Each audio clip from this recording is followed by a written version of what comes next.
ሰላም ፍሬህይወት ዮሐንስ ነኝ። በአፍሪካ ቀንድ በተለይም ደግሞ በኢትዮጵያ በኤርትራና በሌሎች የኢትዮጵያ ጎረቤት ሀገራትን ጨምሮ ከግብጽ ጋር የሚፈጠሩ አዳዲስ ክስተቶችን በዝርዝር ይዤላችሁ እቀርባለሁ። ለዩቲዩብ ቻናሌ አዲስ ከሆናችሁ የደውል ምልክቷን አሁኑኑ በመጫን ቻናሌን ሰብስክራይብ አድርጋችሁ ቪዲዮን ላይክ እና ሼር በማድረግ ለወዳጅ ዘመዶቻችሁ እንድታጋሩ ጋበዝኳችሁ። ለቻናሌ ቤተሰብ ከሆናችሁ ደግሞ ላይክ እና ሼር በማድረግ ለወዳጅ ዘመዶቻችሁ እንዲደርስ እንድታደርጉልኝ ጋበዝኳችሁ። በዛሬው ፕሮግራማችን ሁለት አበይት ጉዳዮችን በዝርዝር ይዤላችሁ ቀርቤያለሁ።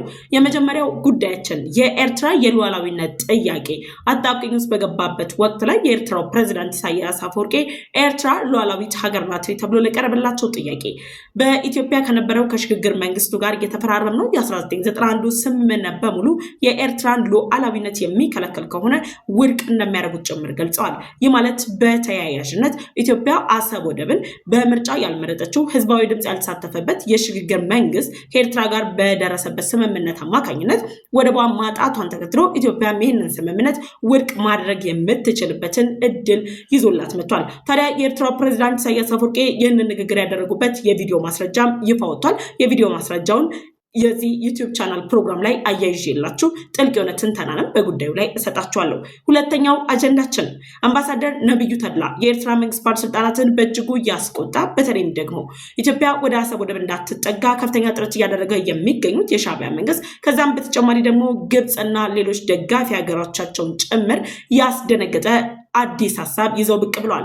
አምባሳደር ነብዩ ተድላ ይዘውት የቀረቡት ሐሳብ ኢትዮጵያ የአሰብ ወደብ በእጇ ከማስገባቷ በፊት በአሰብ ወደብ አቅራቢያ ላይ በሚገኘው የዳህላክ ደሴት ላይ የናቫል ፓወር ወይም ደግሞ የባህር ኃይል ማቋቋም እንዳለባት የሚጠቁም መረጃን አጋርተዋል። ስለዚህ የናቫል ፓወር ወይም ደግሞ የናቫል ኃይል መቋቋምን ጨምሮ ዳህላክ ደሴትና አሰብ ያላቸውን ግንኙነት አሰብ ወደብ ላይ ዳህላክ ደሴት ላይ ኢትዮጵያ የባህር ኃይል ማቋቋማ የሚሰጣትን ጥቅምና ስትራቴጂካዊ የሆኑ እድሎችን ጨምሮ በዝርዝር ይዤላችሁ ቀርቤያለሁ።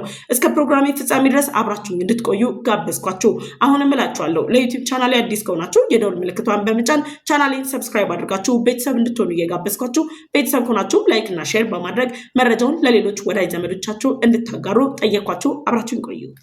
የመጀመሪያው መረጃችን የኤርትራን ሉዓላዊነት አጣብቂኝ ውስጥ የከተተው የ1991ን ስምምነት በተመለከተ የኤርትራው ፕሬዝዳንት ኢሳያስ አፈወርቂ በኢትዮጵያ በኩል ስምምነቱን የፈረመው የሽግግር መንግስት ወይም ደግሞ በህገ መንግስት ያልጸደቀ እንዲሁም ደግሞ በኢትዮጵያ ህዝብ ምርጫ ያልጸደቀለት መንግስት መሆኑን ተከትሎ ይህን ስምምነት የማይቀበሉት መሆኑን ውድቅ በማድረግ በወቅቱ ኢትዮጵያን ሲመሩ የነበሩት ጠቅላይ ሚኒስትር መለስ ዜናዊን ጨምሮ የትኛውም አካል ኤርትራ ሉዓላዊት ሀገር አይደለችም በማለት ተቃውሞ የሚያሳ ማኮነ ጭምር ኤርትራ ያንን የማትቀበል መሆኑንና ከሽግግር መንግስቱ ጋር የተደረሰውን ስምምነት ተቀባይነት የማትሰጠው መሆኑን በይፋ ያረጋገጡበት የመድረክ ንግግራቸው ቪዲዮ ምስሉ ይፋ ወጥቷል። ይህን የቪዲዮ ምስል ከዚህ ቪዲዮ አጠገብ ጋር አያይዤላችኋለሁ።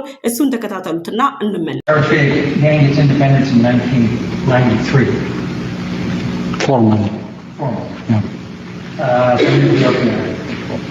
Not from Ethiopia. Not from Ethiopia. All right. Okay. I would like to understand.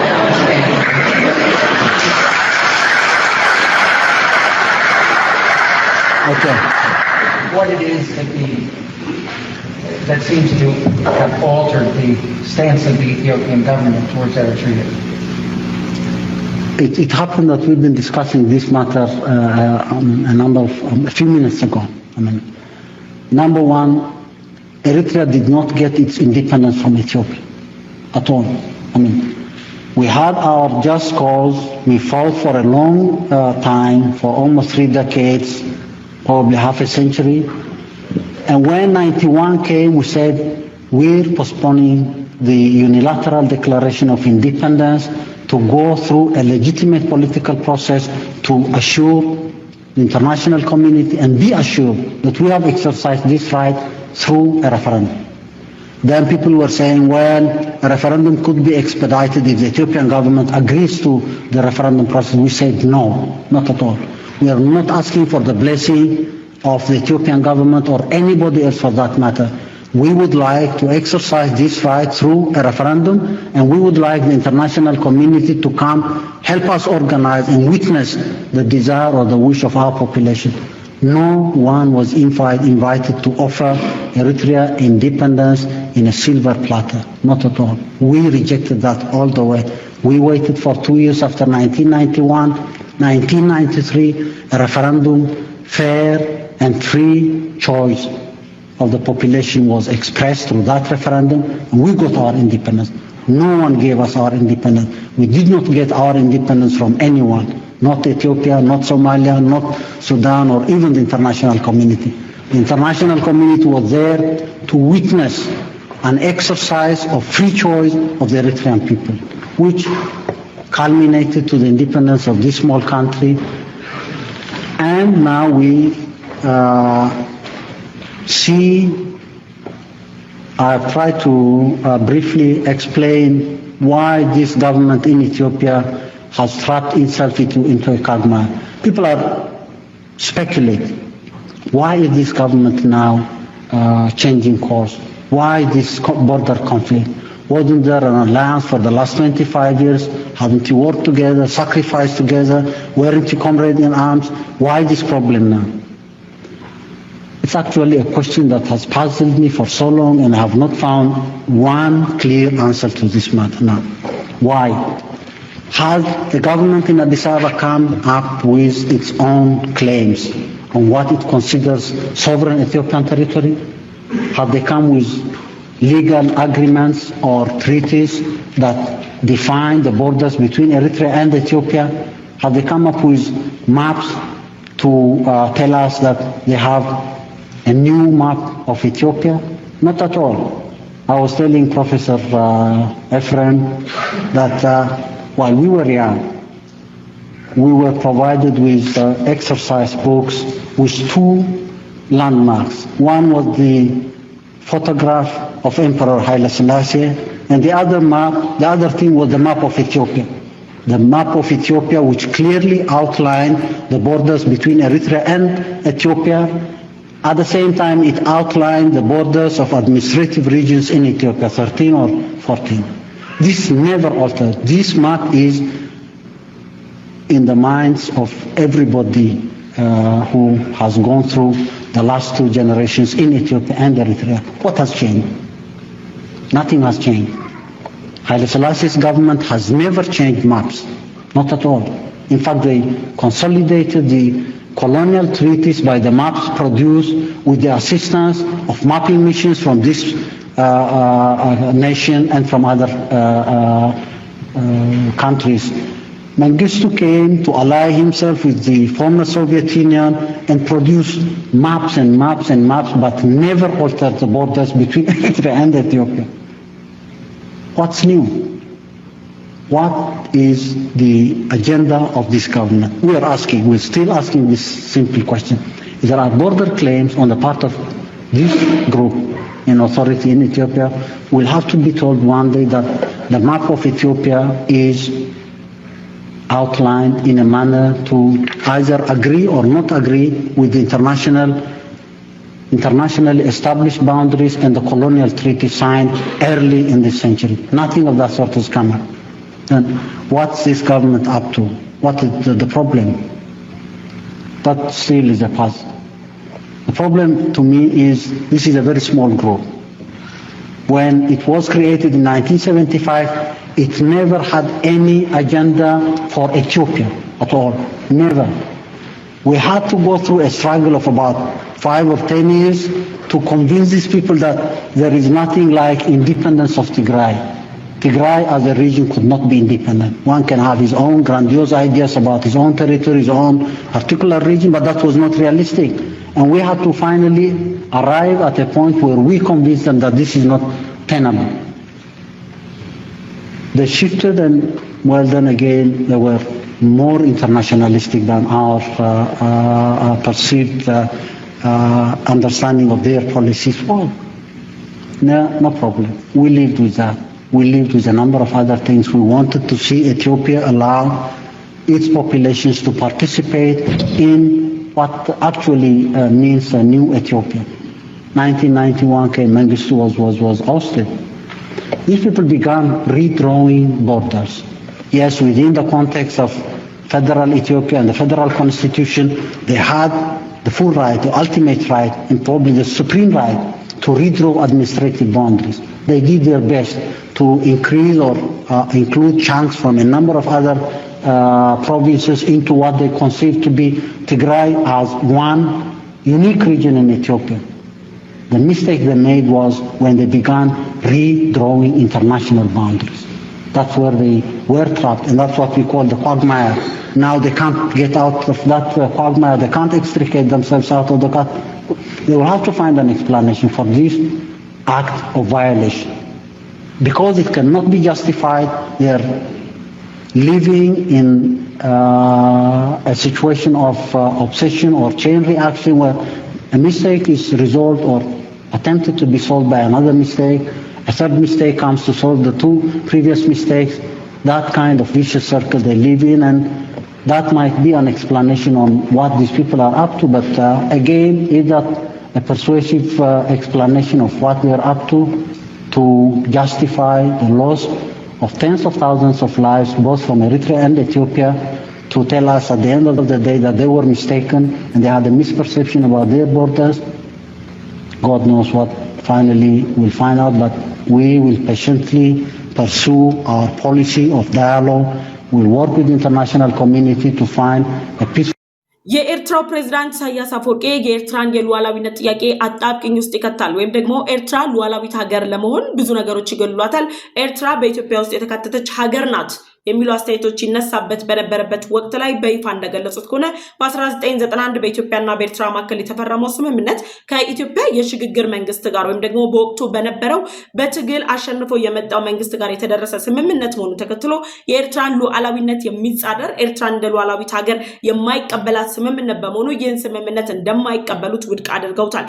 ይህንን ውድቅ ያደረጉበትን ንግግርም ካዳመጣችሁት በኋላ በተገላባጩ እንደሚሆነው የተለያዩ የፖለቲካ አስተያየት ሰጪዎች እየገለጹ የሚገኙት ኤርትራ ሉዓላዊነቴን ይጻረርብኛል በማለት የ1991 ስምምነቱን በማውደቅ በ1992 ዓ.ም ለተባበሩት መንግስታት ድርጅት በወቅቱ ጀነራል ሴክሬታሪ ለነበሩት ግብጻዊው ቡጥሮስ ጋሊ በጻፈችው ጽሑፍ ላይ በ1991 ከኢትዮጵያ ጋር የደረስኩበት ስምምነት በኢትዮጵያ የነበረው የሽግግር መንግስት ጋር የተደረገ ስምምነት እንጂ በህዝብ ምርጫ የመጣ በህገ መንግስት የጸደቀ መንግስት አለመሆኑን ተከትሎ የኤርትራን ሉዓላዊነት ውድቅ ማድረግ የማይችል መንግስት ወይም ደግሞ በኢትዮጵያና በኤርትራ መካከል ያሉ ግንኙነቶች ላይ መወሰን የማይችል መንግስት ነው በማለት በይፋ ደብዳቤ መላካቸው ተሰምቷል። ታዲያ ይህንንም ተከትሎ ኢትዮጵያ አሰብ ወደብ ያጣችበት በዛ ወቅት ላይ የተደረገ ስምምነት ነው። የ1991 ስምምነት ኢትዮጵያን የአሰብ ወደብን አሳጥቷታል። ኢትዮጵያ በተለያዩ ዓለም አቀፍ ተቋማት ሀያላን መንግስታት እንዲሁም ደግሞ ከኤርትራ መንግስት ባለስልጣናት ጋር እየተደረጉ ባሉ የቃላት ውጊያዎች ላይ ጭምር እያደረገች ባለችው እንቅስቃሴ የ1991 ስምምነት ተከትሎ ኤርትራ የአሰብ ወደብን ወደ ራሷ ግዛት አካል አድርጋ ከተቀለለች በኋላ ኢትዮጵያ ከቀይ ባህር ላለፉት 3 አስርት ዓመታት ርቃ ቆይታለች። ታዲያ ኢትዮጵያ ላለፉት 3 አስርት ዓመታት ከቀይ ባህር ርቃ የቆየችበትን ጊዜ ላይ የታሪክ ማስረጃዎችን ማቅረቧን ተከትሎ ከዚህ የታሪክ ማስረጃዎች መካከል ቀዳሚ የሚሆነው የ1991 ስምምነት ነው። የትኛውም ዓለም አቀፍ ህግ፣ የተባበሩት መንግስታት ድርጅት መተዳደሪያ፣ የአፍሪካ ዩኒየን ቻርተርን ጨምሮ ዓለም አቀፍ ህጎች በሙሉ በወቅቱ የነበረ በህዝብ ያልተመረጠ መንግስት፣ በህገ መንግስት ያልጸደቀ መንግስት፣ የሽግግር መንግስት ከአንድ ሀገር ጋር የሚያደርገው ስምምነት ተቀባይነት እንደሌለው በተደጋጋሚ ኢትዮጵያ ለተቀረው ዓለም ስታንጸባርቅ ወይም ደግሞ ስትገልጽ ቆይታለች። ታዲያ ኢትዮጵያ ይህንን በመረጃ እያቀረበች ያለችው ሁኔታ በወቅቱ ሀገሪቱን ይመራ የነበረው የኢህአዴግ መንግስት ወይም ደግሞ ጠቅላይ ሚኒስትር መለስ ዜናዊ በይፋ እንደተናገሩት ከሆነ አሰብ ወደብ ከኢትዮጵያ ይልቅ ለኤርትራውያን አሁን ላይ ያስፈልጋቸዋል በማለት ጭምር መግለጻቸውን አስታውሷል። ታዲያ በወቅቱ የነበረው ሀገሪቱን ይመራ የነበረው የሽግግር መንግስት ዓለም አቀፍ ህጉን በመጣስ ወይም ደግሞ በዓለም አቀፍ ደረጃ እንደ መንግስት ባልጸደቀበት ሁኔታ ላይ ከኤርትራ ጋር በደረሱበት ስምምነት ኢትዮጵያ ቀይ ባህርን ርቃለች ወይም ደግሞ የአሰብ ወደብን አጣለች። ታዲያ የኤርትራው ፕሬዝዳንት ኢሳያስ አፈወርቂ የኤርትራን ሉዓላዊነት ጥያቄ ምልክት ውስጥ የከተተውን ይህን ስምምነት አልቀበለውም ብለው ውድቅ ማድረጋቸውን ተከትሎ ኢትዮጵያ አሁን ላይ አሰብ ወደብን ያጣውበት መንገድ ወይም ደግሞ አሰብ ወደብን ያጣውበት ሁኔታ ታሪካዊ ስህተት ነው፣ ያን ታሪካዊ ስህተት ደግሞ ላረም ይገባል ብላ እየተንቀሳቀሰች መሆኗ ለኤርትራ መንግስት ባለስልጣናት እጅግ አደገኛ የተባለ ሁኔታን ፈጥሮባቸዋል። ባሳለፍናቸው ሳምንታት በኢትዮጵያና በኤርትራ መካከል ያለው ግጭት እየተጠናከረ መጥቶ ውጥረቱ እየተባባሰ በመጣበት ወቅት ላይ ኢትዮጵያ በይፋ ዓለም አቀፉ ማህበረሰብ፣ ዲፕሎማቶች እንዲሁም ደግሞ ከፍተኛ ተቋማት፣ የተለያዩ ተቋማት ጭምር በጉዳዩ ላይ ጣልቃ እንዲገቡና በኢትዮጵያ በኤርትራ መካከል ያለው ግጭት በድርድር እንዲፈታ ጥያቄ ማቅረብ መግለጿን ተከትሎ የአሜሪካ መንግስት በአፍሪካ ቀንድ የአሜሪካው ፕሬዝዳንት ዶናልድ ትራምፕ አማካሪ የሆኑት ሞሳድ ብሉስ የሚመራ ቡድን የተለያዩ ሰነዶችን ታሪካዊ ማስረጃዎችን ጭምር እያጠናከሩ ይገኛሉ። ታዲያ ይህ የተገኘው የኤርትራው ፕሬዝዳንት ኢሳያስ አፈወርቂ በይፋዊ መንገድ በቪዲዮ ምስል ጭምር የተደገፈ መንገድ የገለጹት በኢትዮጵያ የነበረው የሽግግር መንግስት ከኤርትራ ጋር የደረሰበትን ስምምነት አንቀበልም፣ በዛ ስምምነት አማካኝነት ኤርትራ ሉዓላዊነቷን ልታጣ አትችልም የሚል የቪዲዮ ምስል ማቅረባቸው የአሜሪካ መንግስት እያጣራ ላለው ወይም ደግሞ እየሰበሰበ ላለው የሰነድ ማስረጃ አንድ ተጨባጭ መረጃ ሊሆን እንደሚችል ጭምር ነው የሚነገረው። ይህም የሚሆንበት ዋነኛ ምክንያት ምንድነው? ኢትዮጵያ በይፋ በተደጋጋሚ ስትገልጽ እንደቆየችው ከቀይ ባህር የራቀችበት ወይም ደግሞ የአሰብ ወደብን ያጣችበት አጋጣሚ ህገ መንግስትን ያልጠበቀ ዓለም አቀፍ ህጎችን ያላከበረ የአፍሪካ ህብረት ቻርተር፣ የተባበሩት መንግስታትን ድርጅት ቻርተር እና ሌሎች ዓለም አቀፍ ተቋማትን ህግ በጣሰ መልኩ በጊዜያዊ መንግስት ወይም ደግሞ በትግል የመጣው መንግስት በህዝብ ሳይመረጥ የቀይ ባህር አፋሮችን ጨምሮ ሌሎች የቀይ ባህር ጉዳይ የሚመለከታቸው አካላትን ድምጽ ሳያደምጥ በጥቂት ግለሰቦች የጋራ ውይይት የተወሰነ ውሳኔ መሆኑን ተከትሎ ኢትዮጵያ በተደጋጋሚ ውድቅ እንደምታደርገው ጭምር ስትገልጽ ቆይታለች። ታዲያ የኤርትራ መንግስት ባለስልጣናት የኤርትራን ሉዓላዊነት አደጋ ላይ ይጥላል በማለት ጭምር ውድቅ የሚያደርጉት የ1991 ስምምነት በኢትዮጵያ በነበረው ህጋዊ ያልሆነ መንግስት አማካኝነት የተፈረመ መሆኑን መግለጻቸውን ተከትሎ ኢትዮጵያ አሰብ ወደብን ያጣችበት አጋጣሚ ህጋዊ ባልሆነ መንግስትና በኤርትራ መንግስት በተደረሰ ስምምነት በመሆኑ ይህንን ነጥብ በተጨባጭ የኤርትራ ፕሬዝዳንት ኢሳያስ አፈወርቂ ያደረጉትን ንግግር እንደ መረጃ አድርጋ በማያያዝ ጭምር ኢትዮጵያ መሞገት ትችላለች። ይህንን ሙገቷን ደግሞ ኢትዮጵያ ማቅረብ ከጀመረችበት ጊዜ ጀምሮ የኤርትራ መንግስት ባለስልጣናት ኢትዮጵያ ሐሰተኛ ትርክቶችን በመፍጠር ኦር ደግሞ ፎልስ ናሬሽንስ ክሬት አድርገው በዓለም አቀፍ ደረጃ የኢትዮጵያን ታሪክ በማንሳት ጭምር ኢትዮጵያ የቀይ ባህር አካል እንደሆነች እየተናገሩ ይገኛሉ በማለት የኤርትራ መንግስት ባለስልጣናት በተደጋጋሚ ኢትዮጵያ ላይ ቅሬታቸውን ያቀርባሉ። በተቃራኒው ደግሞ ኢትዮጵያ ምንም አይነት ፎልስ ናሬሽን ሳትፈጥር ዓለም አቀፍ ህጉን በጠበቀ አካሄድ ወይም ደግሞ የነበረችበትን ታሪካዊ መነሻዎችን በማቅረብ የሰነድ ማስረጃ በማቅረብ የሰው ማስረጃ በማቅረብ ዓለም አቀፍ ህጎችን ጭምር በመጠበቅ ኢትዮጵያ የቀይ ባህር አካል እንደነበረችና አሰብ ወደብን ታስተዳድር እንደነበር ጭምር በተደጋጋሚ እየገለጸች ትገኛለች። ታዲያ ኢትዮጵያ የአሰብ ወደብ ታሪካዊ ባለቤት መሆኗን የኤርትራ መንግስት ባለስልጣናት ብቻ ሳይሆኑ በወቅቱ የነበረው ዓለም አቀፉ ማህበረሰብ ጭምር የሚረዳው ነው። የተባበሩት መንግስታት ድርጅት በወቅቱ የኤርትራው ፕሬዝዳንት ኢሳያስ አፈወርቂ በ1992 ላይ የኤርትራን ሉዓላዊነት በተመለከተ ከኢትዮጵያ ጋር የደረሱበትን ስምምነት ደብዳቤ ሲጽፉ ኢትዮጵያ አሰብ ወደብን እንድታጣ ካደረጋት አጋጣሚ ላይ ከኤርትራ መንግስት ባለስልጣናት በተጨማሪ አብረው ጉዳዩን ሲያጋፍሩ የነበሩት ግብፃዊው ቡጥሮስ ጋሊ ያን ደብዳቤ በእጃቸው እንዳስገቡ ጭምር የተለያዩ አስተያየቶችም ይገለጻል። በነገራችን ላይ ግብፅ ኢትዮጵያ ወደ ቀይ ባህር እንዳትጠጋ ኢትዮጵያ በተደጋጋሚ በታሪክ ስህተት ያጣችውን የአሰብ ወደብን በተመለከተ ጠቅላይ ሚኒስትር ዶክተር አብይ አህመድ በሰጡት መግለጫ ላይ ጭምር ታሪካዊ ስህተታችንን እናርማለን ብለዋል። ይህ ማለት ታሪካዊ ስህተት የሆነበት ዋነኛው አጋጣሚ 1991 ስምምነቱ እንደሆነም ጭምር የተለያዩ ፖለቲካ አስተያየት ሰጪዎችም ይገልጻሉ። ታዲያ ኢትዮጵያ የአሰብ ወደብን ያጣችበትን የ1991 ስምምነት ኤርትራ የ1991 ስምምነት የሽግግር መንግስቱ ጋር የደረስኩበት መግባቢያ ሰነድ ነው ብላ ውድቅ የምታደርግ ከሆነ ኢትዮጵያን በተመሳሳዩ ደግሞ አሰብ ወደብን ያጣችበት ሁኔታ በኤርትራ መንግስትና በኢትዮጵያ ሽግግር መንግስት አማካኝነት በተፈረመ ስምምነት አማካኝነት ወደቧን እንዳጣች በመግለጽ በዓለም አቀፉ መድረክ ላይ ሁለቱ ሀገራት ለድርድር ሲቀርቡ ኢትዮጵያን ማስረጃ አድርጋ ታቀርባለች ተብሎም ይጠበቃል። እንደምታቀርበውም ደግሞ እርግጠኛ ነኝ። ከዚሁ ጋር ተያይዞ ታዲያ ሞሳድ ብሉስ እያደረጉት ባሉት የመረጃ ማጠናከር ስራ ላይ የኢትዮጵያ መንግስት ብቻ ሳይሆን መረጃዎችን የሚሰጡ በወቅቱ የነበሩ የተለያዩ ሀገራትም ጭምር ይህንን መረጃ የማሰባሰብ ሂደቱን እንደሚደግፉ ይገለጻል። ለምሳሌ ኢትዮጵያ በወቅቱ ላይ የአሰብ ወደብን ለኤርትራ እንዲሰጥ በተወሰነበት ወቅት ጊዜ ላይ የናይጄሪያ መንግስት ጭምር ኢትዮጵያ አሰብ ወደብ ይገባታል በማለት የአሰብ ወደብን ኢትዮጵያ አሳልፋ እንዳትሰጥ ጭምር የናይጄሪያ መንግስት ጠይቆ ነበር። ነገር ግን የኢትዮጵያ ባለስልጣናት በወቅቱ የነበሩ ባለስልጣናት ከሀገር ክብር ይልቅ ግላዊ ክብራቸው በልጦባቸው በስልጣን ለመቆየት በሚያደርጉት ጥረት የነገውን ትውልድ ጥያቄ መመለስ እስከማይችሉ ድረስ ራሳቸውን ኃላፊነታቸውን ጭምር በመዘናጋት ለኤርትራ አሳልፈው ሰጥተዋል። ኤርትራም በታሪክ አጋጣሚ አሰብ ወደብን በእጇ አስገብታለች። ታዲያ የኤርትራው ፕሬዝዳንት ኢሳያስ አፈወርቂ በይፋ የ1991 ስምምነት አንቀበልም እስካሉ ድረስ ኢትዮጵያም ደግሞ የ1991 ስምምነት አልቀበልም በማለት የአሰብ ወደብን በስህተት እንዳጣችው ሁሉ አሁን ደግሞ በህጋዊ መንገድ አሰብ ወደብን በእጇ የምታስገባበት እድል እንዳላት ጭምር ነው እንግዲህ አሁን ላይ ባለው ሁኔታ መረዳት የሚቻለው። የመጀመሪያው አጀንዳችን በዚሁ ይጠናቀቃል። ወደ ሁለተኛው አጀንዳ እንሻገራለን። ሁለተኛው አጀንዳችን እጅግ አስገራሚ አጀንዳ ነው። ለዩቲዩብ ቻናል አዲስ ከሆናችሁ የደወል ምልክቷን በመጫን ቻናሌን ሰብስክራይብ አድርጉ። አዲስ ካልሆናችሁ ደግሞ ላይክ እና ሼር በማድረግ መረጃው ለሌሎች እንዲደርስ እንድጋብዙልኝ ጠየኳችሁ። ወደ ቀጣይ መረጃችን ተሻገር። ሁለተኛው አጀንዳችን ኢትዮጵያ አሰብ ወደብን በእጇ ከማስገባቷ ጎን ለጎን በዳህላክ ደሴት ላይ የራሷ የባህር ኃይል ልታቋቁም ይገባታል የሚል ሀሳብ አምባሳደር ነብዩ ተድላ ይዘው ቀርበዋል። አምባሳደር ነብዩ ተድላ ከቀናት በፊት የኤርትራ መንግስት ባለስልጣናት ኢትዮጵያ አሰብ ወደብ ላይ እያቀረበች ያለችው ጥያቄ የመስፋፋት ወይም ደግሞ ኤርትራን የመጠቅለል እቅድ ነው በማለት በተደጋጋሚ አስተያየታቸውን ሲሰጡ በኦፊሻል የኤክስ ገጻቸው ላይ ባሰፈሩት ጽሁፋቸው ላይ ኢትዮጵያ አሰብ ወደብን እየጠየቀች ያለችው ታሪካዊ ባለቤት ስለሆነችና ከ130 ሚሊዮን በላይ ህዝብ ያላት ኢትዮጵያ የባህር በር ወይም ደግሞ መተንፈሻ ያስፈልጋታል በማለት ጭምር ገልጸዋል።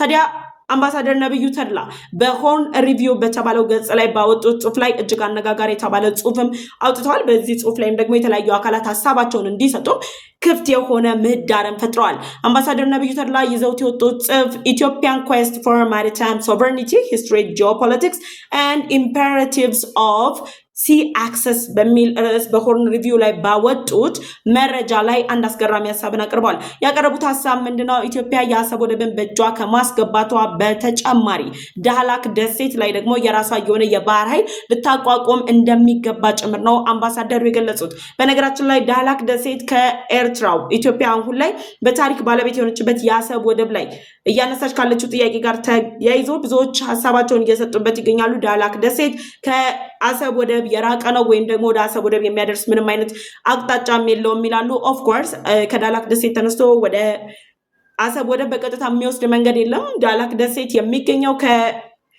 ኤርትራ ከሚገኘው የአሰብ ወደብ 250 ኪሎ ሜትር ወይም ደግሞ 150 ማይል ርቀት አካባቢ በአሰብ ወደብ ኖርዝ ዌስት አቅራቢያ ላይ ነው የሚገኘው። በኖርዝ ዌስት አቅጣጫ ላይ የአሰብ ወደብ ኖርዝ ዌስት አቅጣጫ ላይ ነው የሚገኘው። 250 ኪሎ ሜትር ርቀት ይኖረዋል። ከዛ በማይል ስንገልጸው ደግሞ ወደ 150 ማይል አካባቢ ርቀት አለው። ታዲያ ዳህላክ ደሴት ላይ ኢትዮጵያ የባህር ኃይሏን እንዴት ልታቋቁም ትችላለች?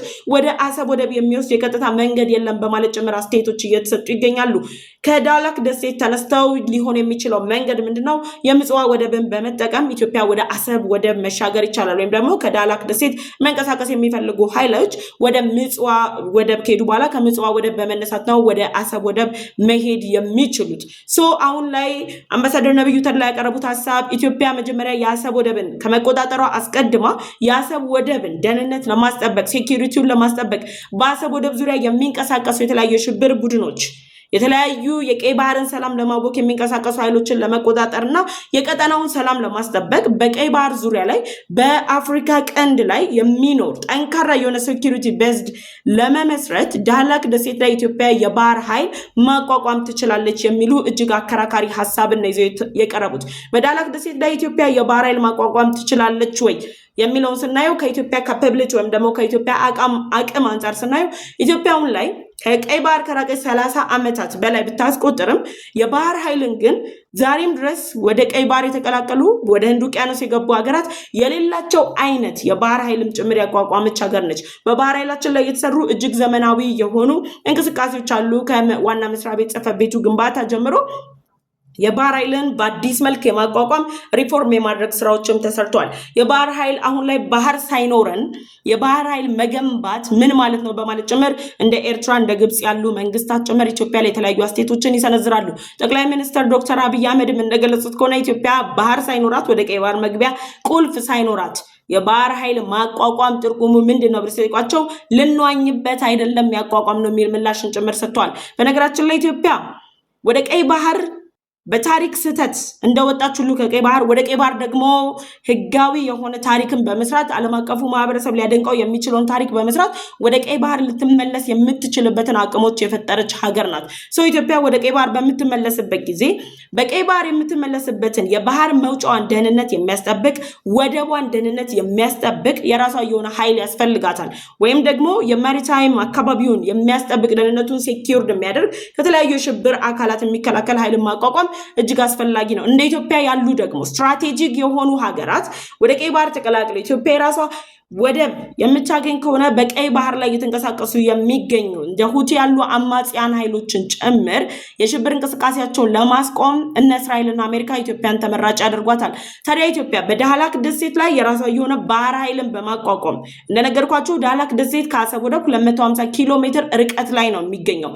ኢትዮጵያ የባህር ኃይሏን በዳህላክ ደሴት ላይ የምታቋቋም ከሆነ የአሰብ ወደብን ደህንነት ከማስጠበቅም በተጨማሪ ኢትዮጵያ አሁን ላይ እየተከራከረች ወይም ደግሞ እያነሳችው ያለችው የአሰብ ወደብ ይገባኛል ጥያቄ በተጨማሪ ዳህላክ ደሴት ለኢትዮጵያ የባህር ኃይሏን የምታቋቁም ከሆነ ምጽዋም ወደዚሁ ነው አካሄዱ ወደዚሁ ነው የሚሆነው ምክንያቱም የባህር ኃይሉ ከዳህላክ ደሴት ተነስቶ ምጽዋን ረግጦ ከምጽዋ ተነስቶ ነው ወደ አሰብ መሄድ የሚችለው ኖርዝ ዌስት ሳይድ ላይ ነው ያለው የአሰብ ወደብ ኖርዝ ዌስት ሳይድ ላይ ነው ያለው ስለዚህ ዳህላክ ወደብ ላይ ኢትዮጵያ የባህር ኃይሏን ማቋቋም ትችላለች ኦፍ ኮርስ ታቋቁማለች ግን ይሄ ነገር ሐሳብ ስንሰጥበት የባህር ኃይላችንን አጠናክረን ማቋቋም እንችላለን አሁን ላይ ማቋቋመን አሳይተናል ለዚህ ደግሞ የኢትዮጵያ ጋር የሆኑ የኢትዮጵያን ባህር ኃይል ከማጠናከር አንፃር እንደ ፈረንሳይ የተባበሩት አረብ ኤምሬት ሩሲያ ለኢትዮጵያ ሰፖርት እያደረጓት ኢትዮጵያ አሁን ላይ ጠንካራ የተባለ የባህር ኃይል ያላት ሀገር ነች አሁን ላይ ብቻ ሳይሆን ኢትዮጵያ ከ3 ዓመታት በፊት ከቀይ ባህር ከመራቋ በፊት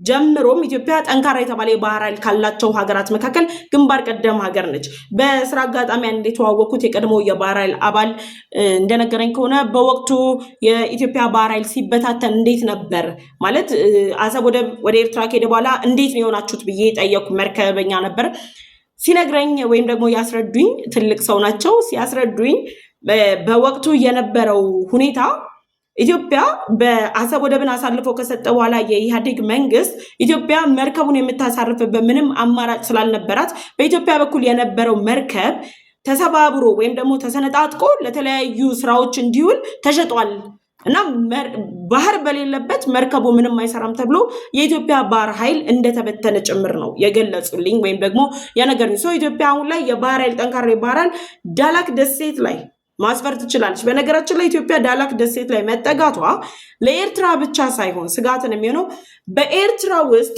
የራሳቸውን የሆነ ናቫል ፎርስ የመገንባት ፍላጎት ያላት ግብጽና ኤርትራም ደግሞ ኢትዮጵያ ወደ ቀይ ባህር ከምትገባ ለሳውዲ አረቢያና ለግብጽ ናቫል ፎርሳቸውን እንዲገነቡ አሰብ ወደብ ላይ ቦታ ሰጣቸዋል ወይም ደግሞ ይገነባሉ በማለት ጭምር አሁን ላይ የጀመረችውን እንቅስቃሴ ተከትሎ ለግብጽና ለሳውዲ አረቢያ ጭምር ያልተጠበቀ ክስተት ነው ወይም ደግሞ ያልተጠበቀ ሐሳብ ነው ይህ ሐሳብ ደግሞ ወደ ተግባር ሲቀየር ኢትዮጵያ በእውነትም በአፍሪካ ከሚገኙ ሀያላን ሀገራት ከመሆንም በተጨማሪ በአፍሪካ ቀንድ ላይ የጦር ቤዛቸውን ገንብተው የሚንቀሳቀሱ ሀያላን ሀገራት ጋር ካላት የሁለትዮሽ ዲፕሎማሲ ግንኙነት አንፃር የኢትዮጵያ የባህር ኃይል በዛ ስትራቴጂክ በሆነ ቦታ ላይ መስፈሩ ለኢትዮጵያ የሚያስገኘው ጠቀሜታ ቀላል የሚባል አይደለም ስትራቴጂካዊ ቦታ ላይ ኢትዮጵያ ከተቀመጠች እንደና አሜሪካ እስራኤል ያሉ ሀገራት እነ ሩሲያ እነ ፈረንሳይ አጋራቸው አድርገው ኢትዮጵያን በማስቀጠል የቀይ ባህርን ደህንነት ማስጠበቅ ይችላሉ ከዛ ውጪ ሳውዲ አረቢያና ግብጽ በኤርትራ ላይ አጋርነታቸውን በማጠናከር የአሰብ ወደብ ላይ የናቫል ፎርስ ለማቋቋም የሚያደርጉት እንቅስቃሴ ሁሉ የሚከሽፍ ነው የሚሆነው ኮዝ ኢትዮጵያ አሰብ ወደብን በእጇ ካስገባችና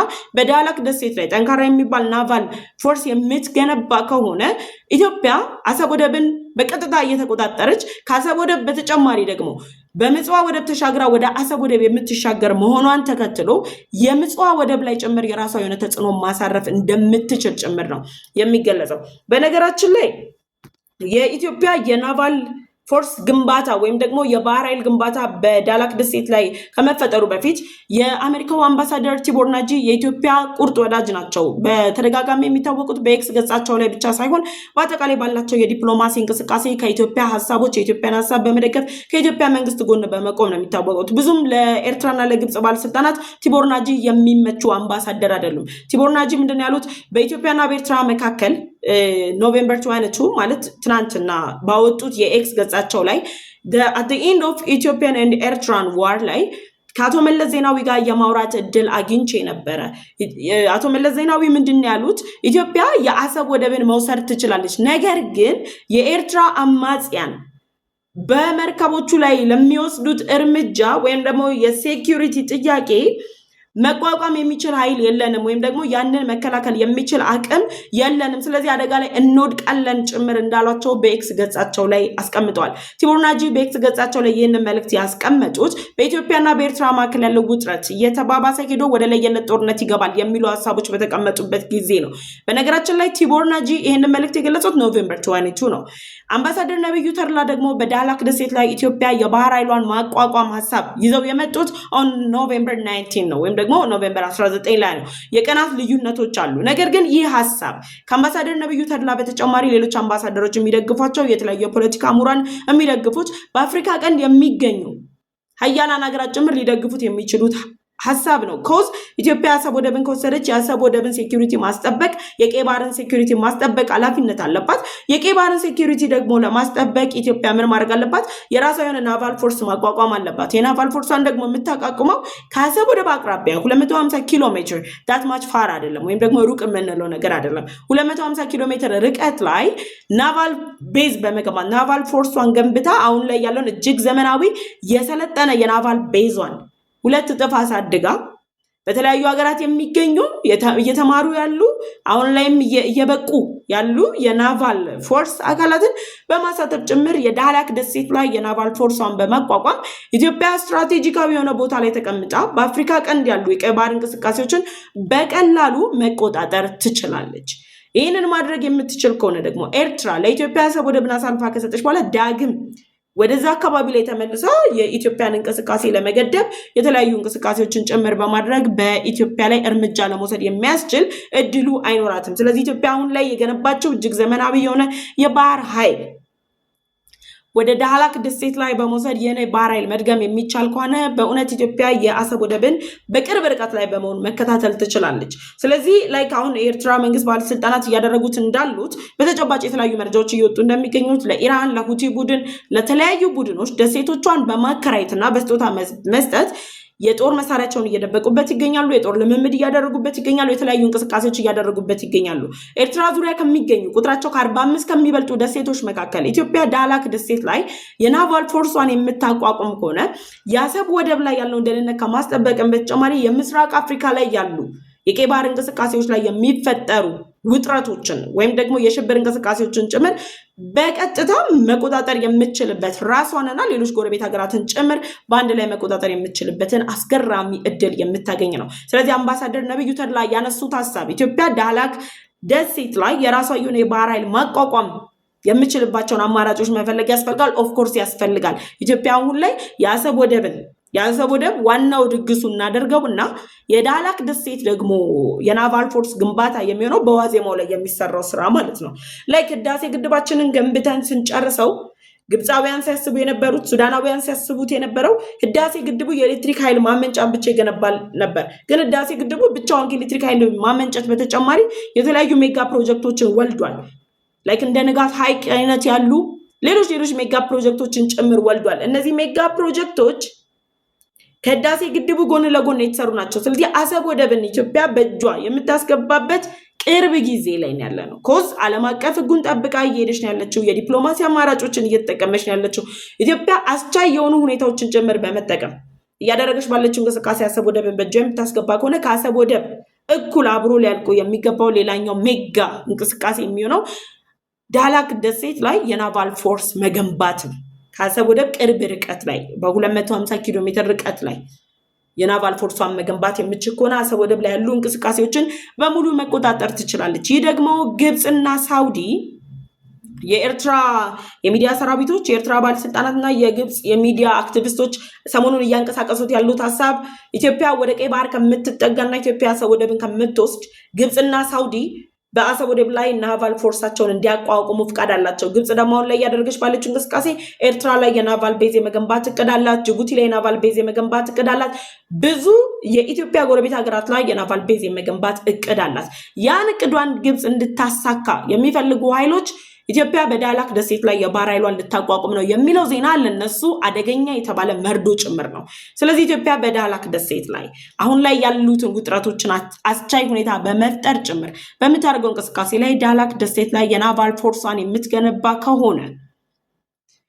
አሰብ ወደብን መቆጣጠር ትችላለች የሳውዲና የግብጽ እቅዳቸው ጭምር ሙሉ ለሙሉ ይወድቃል ይህን ለማድረግም ደግሞ ኢትዮጵያውን አሰብ ወደብን በእጇ ለማስገባት ለዓለም አቀፉ ማህበረሰብ ለዲፕሎማቲክ ማህበረሰብ ባቀረበችው ጥሪ መሰረት የተለያዩ ኤምባሲዎች በቀጥታ የኤርትራ መንግስትና ኢትዮጵያ መካከል ድርድሮች እንዲደረጉ ውይይቶች እንዲደረጉ በሰላማዊ መንገድ ችግሮች እንዲፈቱ ጥያቄያቸውን እያቀረቡ ይገኛሉ ከዛም በተጨማሪ ደግሞ የተለያዩ ዓለም አቀፍ ተቋማት ጨምሮ አሜሪካን ጨምሮ የሰነድ ማስረጃዎችን ታሪካዊ ዳሮችን ጭምር በማየት ላይ ነው የሚገኙት ስለዚህ በቀጣይ ጊዜ በሚኖሩ አጋጣሚዎች ሁሉ የኤርትራ መንግስት ከድርድር ይልቅ ጦርነትን የሚመርጥ ይመስላል አሁን ላይ ባለው ሁኔታ ድርድሩ የሚጀመር ከሆነ በታሪክም በህግም አንፃር ኢትዮጵያ አሰብ ወደብን የመጠቅለል እድሉ ስለሚኖራት ጦርነትን ይመርጣል ተብሎ ነው እንግዲህ ያሉት ዝግጅቶች፣ የጦር ዝግጅቶች እየተደረጉ ያሉ ወታደራዊ ግዳጆች፣ በኢትዮጵያ ድንበር ላይ የተጀመሩ እንቅስቃሴዎች፣ ከህወሓት ጋር በመሆን እያደረጉት ያሉት የውስጥ ትንኮሳ ኤርትራ በይፋ ወደ ጦርነት ለመግባት ፍላጎት እንዳላት ጭምር የሚያሳይ ነው።